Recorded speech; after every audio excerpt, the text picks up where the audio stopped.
Hey folks, welcome to your weekly video.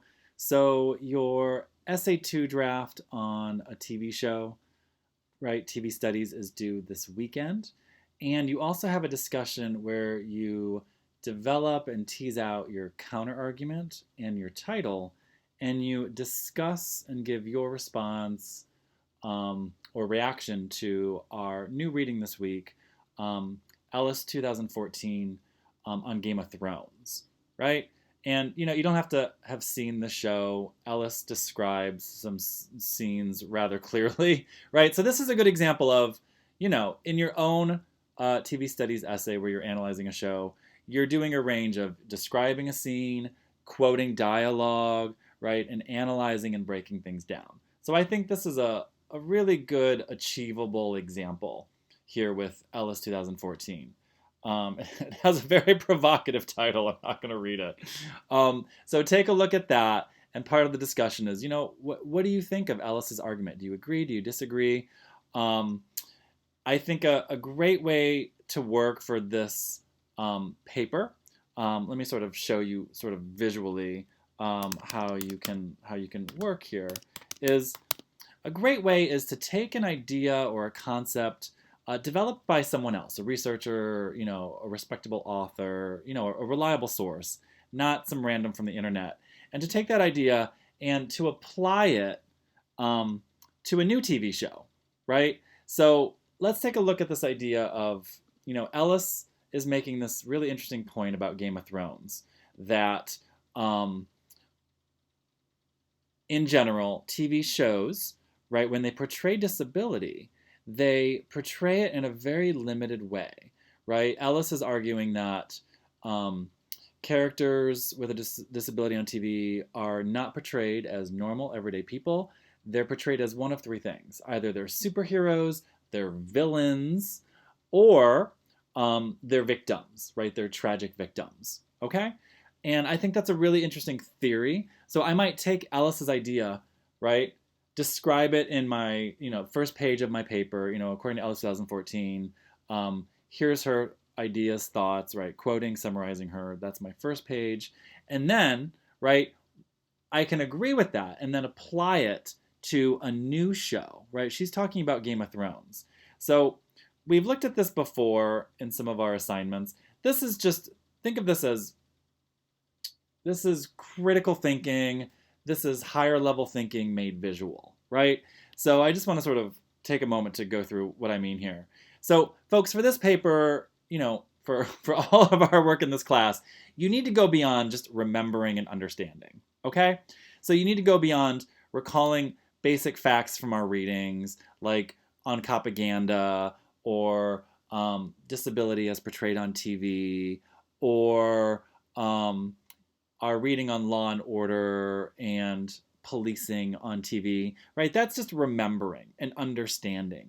You need to go then on up the pyramid, right, of thought, of higher level thought, and you can apply those ideas. You can analyze those ideas. You can evaluate or create something new. So let me give you an example, right? I might take Katie Ellis's idea. She's talking about Game of Thrones. I might, right, first, right, and this is also a model for your paper, my first page is remembering or understanding this, explaining these concepts of disability as portrayed on TV, right? Taking a page to basically explain these ideas to my reader, right? And then I want to apply this to a new show, right? Like The Good Doctor, right? So if you haven't seen The Good Doctor, I have some students writing about this. That's why this is on my radar. So let me see if this pulls up. Good Doctor. Here we go. Come on now. So if you're not familiar with The Good Doctor, and we can watch a brief clip of the like opening scenes, the trailer. You sort of see the Good Doctor. His disability is portrayed as a super heroic power, right? He's not seen as an everyday person, right? Going to Starbucks, waking up, watching TV, and no, he's this his disability is portrayed as he can see people's diagnoses inside their body, right? So we could watch a clip where he just sort of magically solves things. So let me turn this down a little bit. Right, so he's sort of, normal in the beginning here, everyday person. But then you get, he's in this. Sean Murphy when he was 14 years old. Oh, we'll just listen. Sean, just act like a normal human being. He was, and he still is, an extraordinary young man. Autism. Difficulty in communicating. He's high functioning. He's capable of living on his own. Difficulty in using language and abstract concepts.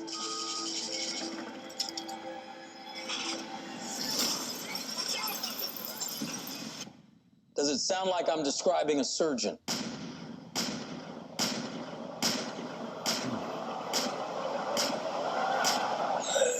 He's breathing. He saved his life. Who are you? I'm Dr. Sean Murphy. I'm a surgical resident at San Jose St. Bonaventure Hospital. You thought that this...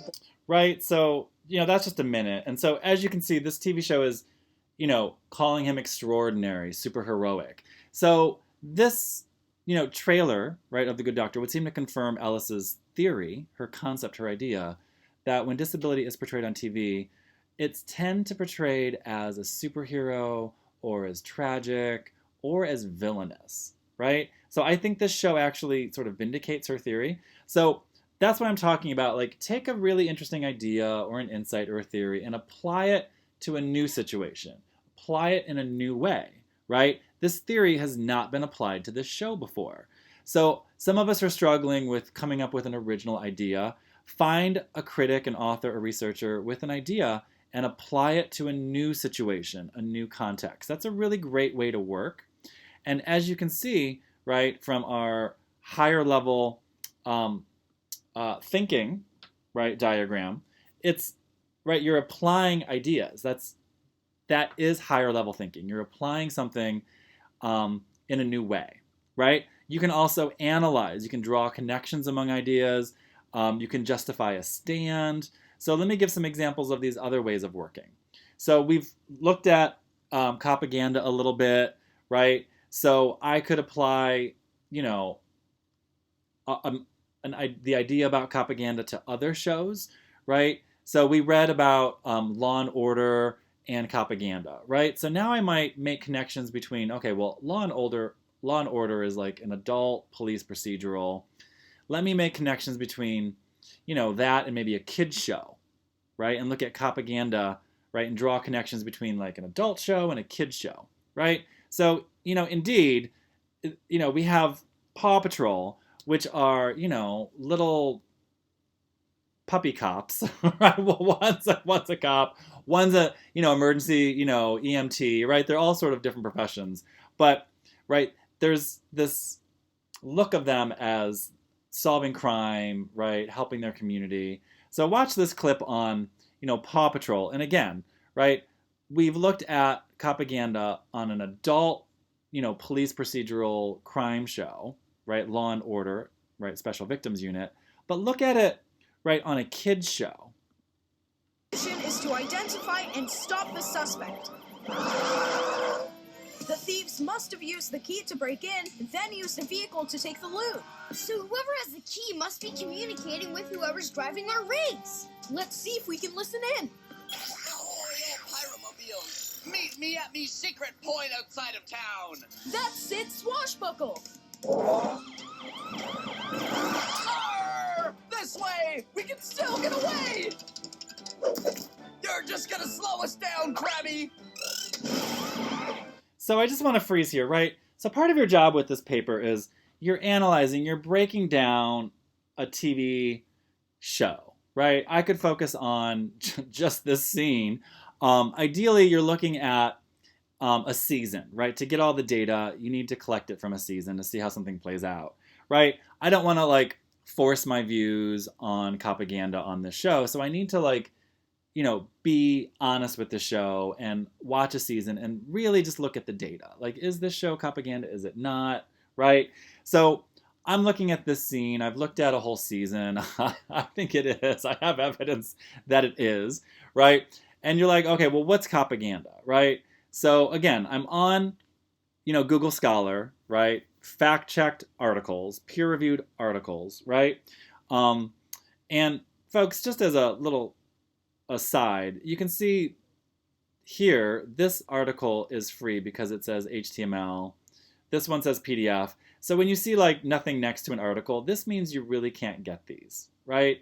So this one you can get, this one you can get for free, this one you can get for free. You can't get this one, you can't. So does that make sense? So just look to the right of it. So you can get about half of these articles. There's a paywall, obviously. Paywalls are paywalls. I don't know what to say. So I go through some of these articles, and that is one of the hidden steps of this paper. You are looking and reading and understanding a conversation, right? A conversation on propaganda or fatherhood on TV or disability as portrayed on. Does that make sense? You need to join a conversation, read the conversation, understand it, and then your claim is a response, right? So I read through this conversation on propaganda on TV, and I found, right, some really good ones that I've read, like this one on Watchmen propaganda, and this one gives a really good definition of propaganda, right? So I might use this, right? Propaganda is content that encourages audience to see policing and police violence as fair, noble, and necessary, right? So just let that definition sink in, right? Like content that encourages audience to see policing and police violence as fair, noble, and necessary. Or, right, that presents like a positive bias towards police by looking at their families, by seeing them as family people, looking at their lives, and, right, giving that sort of bias, right, this positive bias, okay? So I'll take this idea and I could apply it to Paw Patrol or other kids' TV shows, right? I could make a claim of value. I think kids are too young for this. I think that, adults know the difference between fiction and reality, but kids might be really influenced by this. A common consensus in TV studies is that TV influences thoughts and perceptions. It doesn't force you to believe anything, folks, so please don't get into that in your paper. You cannot prove that. TV does not force us to do anything. It doesn't force us to think about anything. It doesn't force us to do anything. But there is a consensus. TV does influence thoughts and perceptions, right? So you can say that in your paper, and that's a very qualified, right, assertion, right? It can, it might, it may. Not, yes, TV forces us to go out and believe propaganda. No, it doesn't, right? I can't prove that. So again, I could take this idea, right, and apply it to evaluate Paw Patrol, right? So going back to my little pyramid of understanding, right? I could draw connections between, Law and Order and a kid's show and propaganda. I could justify, right, a stand or a decision, right? I want to justify that I think, propaganda on kids shows might be too young, right? Kids might be too young to handle this stuff. And, I could create something new, right? I could, design a show or a warning label for kids shows, right? I'll create a warning label, right, about propaganda, right? So I've gone all the way up the pyramid, okay? I'm running out of time with this video. I'm on like Camtasia. They let you have like 14 or 15 minutes. So I'm going to make a video too. So I'll be right back.